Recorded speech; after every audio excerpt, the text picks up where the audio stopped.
കുട്ടിക്കാലത്ത് ഫയൽമാനാണെന്നാണ് പുസ്തികാർ, പിന്നെ എഴുത്തുകാരനാണെന്ന് ആഗ്രഹിച്ചത്. കാരണം ഞാൻ വൈക്കം യൂണിവേഴ്സിറ്റിയിൽ പഠിക്കുമ്പോഴേ വൈക്കത്തെ അച്ഛനിക്ക് പുസ്തകങ്ങൾ കച്ചവടക്കാർ വരും. അപ്പൊ എന്റെ ചേരന്മാരുടെ വീടിന്റെ വരാന്തയിലാണ്ട് കച്ചവടം. അവൻ എനിക്കൊരു നോവൽ എടുത്തിരുന്നു വായിക്കാൻ 4 മണി. ഞാനത് രാത്രി മുഴുവൻ വായിച്ചു. ഞങ്ങളുടെ വീട്ടിലെ അങ്ങനെ ഇൻഡസ്ട്രി വിട്ടോടിക്കുന്ന ശബ്ദം കേട്ടാണ് വായന നടത്തുന്നത്. ചരമദിനമാണ്.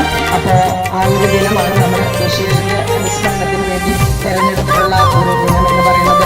ഇവിടെ പ്രദർശിപ്പിച്ചിട്ടുള്ള പുസ്തകങ്ങൾ കുട്ടികളെ കണ്ടിട്ടുണ്ടാവും, എല്ലാവരും ശ്രദ്ധിക്കുക. ആ പുസ്തകങ്ങളെല്ലാം പാത്തുമ്മയുടെയാണ്. അതേപോലെ തന്നെ വേറെ കിടമതിലുകൾ. താമരപ്പൂങ്കാവനത്തിൽ താമസിക്കുന്നോളെ പഞ്ചവർണ്ണ പൈങ്കിളിയിൽ പങ്കുറങ്കുള്ളോളെ പങ്കുറങ്കുള്ളോളെ പൂനിലാവ് വന്ന് പൂവിതറുന്നുണ്ട്.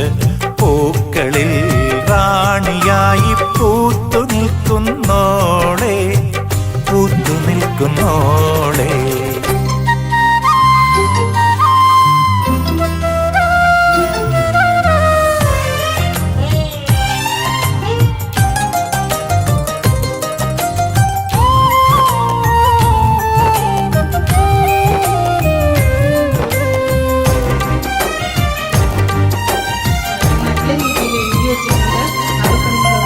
കാത്തിരുന്ന് കാത്തിരുന്ന് കാൽ ധരിച്ചു പോയി,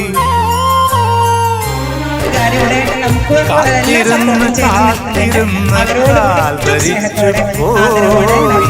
കൺമണിയെ കാണുവാനായി കൺകൊതിച്ചു പോയി, കൺമണിയെ കാണുവാനായി കൺകൊതിച്ചു പോയി.